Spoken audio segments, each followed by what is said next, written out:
Yes, twongeye kubasuhuza aho muherereye mwese mukurikirana ibiganiro binyura kuri YouTube channel ya Star Technology.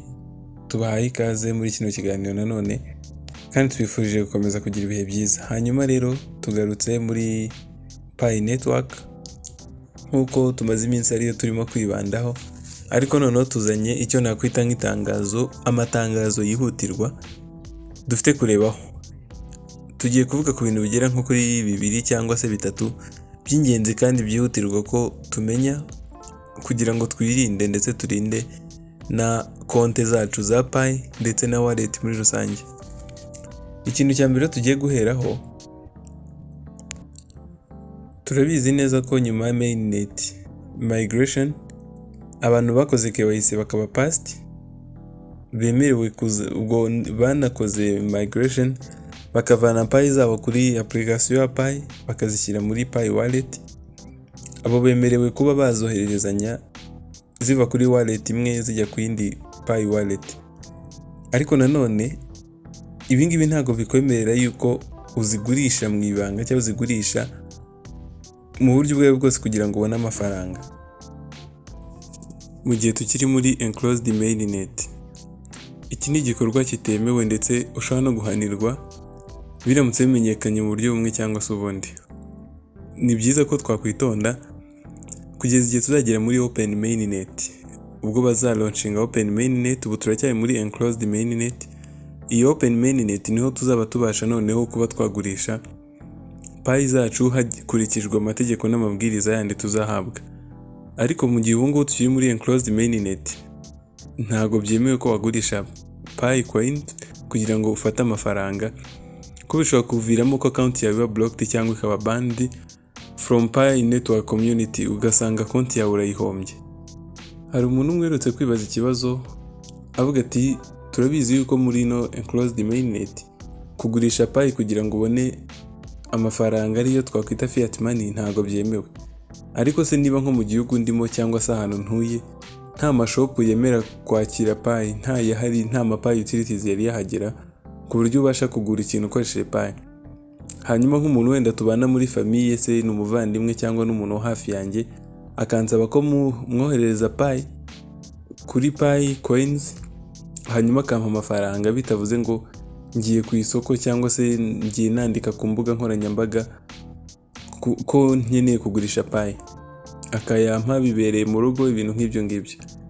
Ese ko team izabigirwa n'iki kugira ngo account yanjye ibe banned? Birashoboka ko nawe waba ufite kino kibazo cyangwa hari n'undi wibaza kino kibazo, ariko reka tugisubize muri buno buryo. Turagira ngo twigire ko wenda birashoboka cyane ko team itazigera imenya ko wagurishije Pi, ariko nanone icyo twita AI cyangwa artificial intelligence ndetse cyangwa se hifashishijwe algorithm.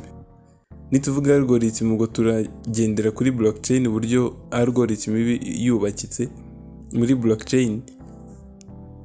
Ibingibi byo bishobora gusanga bitanze amakuru yuko wagurishije izo Pi coin hifashishijwe artificial intelligence ndetse na algorithm. Ushobora gusanga ugaragaye yuko watransfeye Pi kugira ngo baguhe amafaranga ku muntu uwo ari we wese, wenda se nta mpamvu runaka yumvikana watanze muri description, impamvu yumvikana ituma ushobora kugurisha Pi coins zawe. Abo bantu bari prive batari aba merchants cyangwa se badafite Pi utilities ntago byemewe kubohererezaho ama Pi coins za Pi. Hanyuma ushobora kubazwa impamvu wenda wohereza izo Pi muri descriptions. Ese ufite impamvu yumvikana? Twibuke ko ibintu dukora byose bishobora kuba byaba checked cyangwa se bigakontororwa na artificial intelligence cyangwa se wallet algorithm binyuze muri blockchain.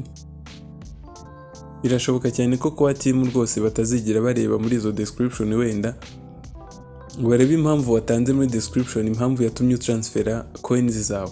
Ariko nanone dufite kucyitondera mu gihe dutransfera Pi, cyane cyane nk'igihe tuzigurisha, kubera yuko bishobora kutuviramo ingaruka zikomeye cyane. So navuga yuko ari amahitamo y'umuntu ku giti cye kuba yagurisha Pi kugira ngo abone fiat money, ubwo ne ku exchanginga Pi kuri fiat money ariko nanone ntabwo ari igitekerezo cyiza ko wagurisha payi mu buryo bumwe cyangwa se ubundi. Ingaruka n'ubundi ziri individual ku muntu uwo ari we wese, harimo ko account ishobora kuba blocked cyangwa ikaba banned mu gihe runaka. Ibyo n'ubundi bikorwa kuri account iri individual. Bivuze ngo ni ikintu n'ubundi buri muntu yagakwiye gufataho risk. Ni igikorwa kiri muri risk pe. Buri muntu agomba gufataho risk yumva ko n'ubundi na account ye arimo arakoresha. Dufite kubyitondera tugakurikiza amabwiriza baduhaye, kuko n'ubundi birashoboka cyane ko open mainnet itabiri kera rwose kabiri vuba ahangaha. Muri make bwo birumvikana yuko ntago byemewe rwose kugurisha payi kugira ngo ubone fiat money. Icyemewe muri no enclosed mainnet turimo no kuba wakwishyura payi kugira ngo ugure ibicuruzwa ndetse na service. Exchangeingamo izindi currency cyangwa se fiat money ntago byemewe kugeza ubu. Ibyiza nuko twategereza mu gihe cyabaza launchinga open mainnet, akaba ari bwo baduha amabwiriza agenderwaho mu kugira ngo exchange payi mu zindi crypto cyangwa mu zindi currency, cyangwa se tuzi exchange muri fiat money. Hanyuma rero bitabaye ibyo ushobora guhura na risk zo kuba blocked cyangwa zikaba banned muri Pi network ecosystem. Ushobora kuba uri kwibaza igihe iyo open mainnet izabera cyangwa se bazayilauncingira. Ibyo nta makuru tubifiteho n'ubundi, nta official announcement yari yaza igaragaza igihe open mainnet bazayilauncingira. Ariko nanone dushingiye ku makuru aherutse gusohoka muri white paper mu kwa 12, kwa timu yatangaje yuko igihe ino open mainnet bazayilauncingira bizaterwa n'uburyo KYC irimo irakorwa, niba wenda benshi bamaze gukora KYC, ndetse n'uburyo enclosed network period imaze kungana, niba babona ibintu birimo biragenda neza, ndetse na n'abakoze KYC bamaze kugera ku mubare ushimishije, byibura aho ngaho nibwo bazafungura open mainnet. Mu magambo make reka tuvuge ko open mainnet cyangwa open network izaba bazayilauncinga ari uko abantu benshi byibura barenga 1/2 cy'aba engages cyangwa cy'aba pioneers bamaze kuba KYC verified. Ubwo barakoze KYC bagapasinga. Hanyuma kuri icyo cya enclosed network maturity, ubwo n'uburyo network imaze gukura, byibura hanga nuko amapayi utilities azaba amaze kuba menshi ndetse amaze kugwira, arimo aranakoreshwa neza. Aho ngaho niho kubijyanye na maturity cyangwa kwaguka kwa enclosed network ari nayo turimo ubu ngubu. Ibi ngibi turabivuga dushingiye ku makuru yatangajwe muri white paper yo mu kwa 12. Ntago tubivuga nk'abazi neza uburyo ibintu bizagenda, ubwo turabivuga nk'abashingira kuri white paper ziherutse gusohoka. Icyo cyari icya mbere. Reka turebe no ku cya kabiri noneho, kindi nanone dufite kwitaho ndetse tukacyitondera. Iki cya kabiri rero ni kijyanye na wallet address ndetse na wallet passphrase. Ibi ni ibintu bibiri bitandukanye. Passphrase ndetse na wallet address. Wallet passphrase ndetse na wallet address ni ibintu bibiri bitandukanye. Hari umuntu uherutse guhura n'ikibazo cy'uko wari arimo kugerageza kwinjira muri account ye ariko bikanga, hanyuma yerekanye screenshot ye, hasanga ikibazo yari arimo arakoresha wallet address mu gukora sign in muri Pi wallet mu mwanya wo gukoresha wallet passphrase. Kugira ngo tubibutse ko wallet passphrase ni amagambo 28 ari generatingwa randomly, ubwo n'amagambo adafite icyo ashingiyeho atangwa n'imashini. Akaba ari amagambo akoreshwa mu kwinjira sign up cyangwa sign in muri Pi wallet, mu gihe wallet address ari amagambo avangavanze ukuntu aba arimo inyuguti n'imibare, wenda inyuguti nkuru n'intoya. Yo ntago twayita nkaho ari nk'itsinda ry'amagambo runaka, umubare w'amagambo runaka. Iri ryo aba ari interuro imwe, mu gihe ubwo ni interuro imwe igizwe n'amagambo atagiye afitemo espace mo hagati. Iyo niyo wallet address. Hanyuma ingi ibivanzemo inyuguti ntoya n'inkuru, ubwo ngubwo irimo n'imibare, ari ikoreshwa mu kwakira Pi ziturutse mu bandi ba pioneers. Yitandukanye na passphrase. Iyi passphrase ariko nanone ikaba izwi nka private key mu yandi magambo, mu gihe wallet address ishobora nanone kwitwa public yet. Ariko iri jambo ryo ntago rikunze gukoreshwa, rikunze gukoreshwa cyane ni wallet address. Ibi ni ibintu bibiri bitandukanye dufite kwitaho.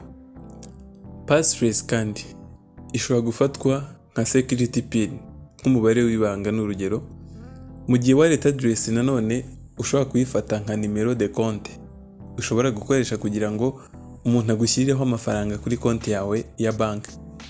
Ariko hano muri cryptocurrency ntago nimero de compte ikenerwa, ntago hakoreshwa account number, ahubwo hakoreshwa wallet address kugira ngo wakire crypto ziturutse ku zindi cyangwa se n'izindi digital coin ziturutse ku zindi wallet. Hano uramuka ukoresheje wallet address mu mwanya wo gukoresha wallet passphrase, bazakubwira ko biri incorrect cyangwa bakubwire ko biri invalid, bakubwire ko ari invalid wallet passphrase. Tumaking sure ko ibintu tutari kubivanga, turi kubikoresha neza, bikaba byateza amakosa amwe n'amwe kandi twe tuyitera, ari n'ibintu byoroshye kuba wakosora. Ibi ni byo bintu bibiri twagira ngo twiteho, n'ubundi amakuru nakagaruka kuri Salo Technology naho butaha.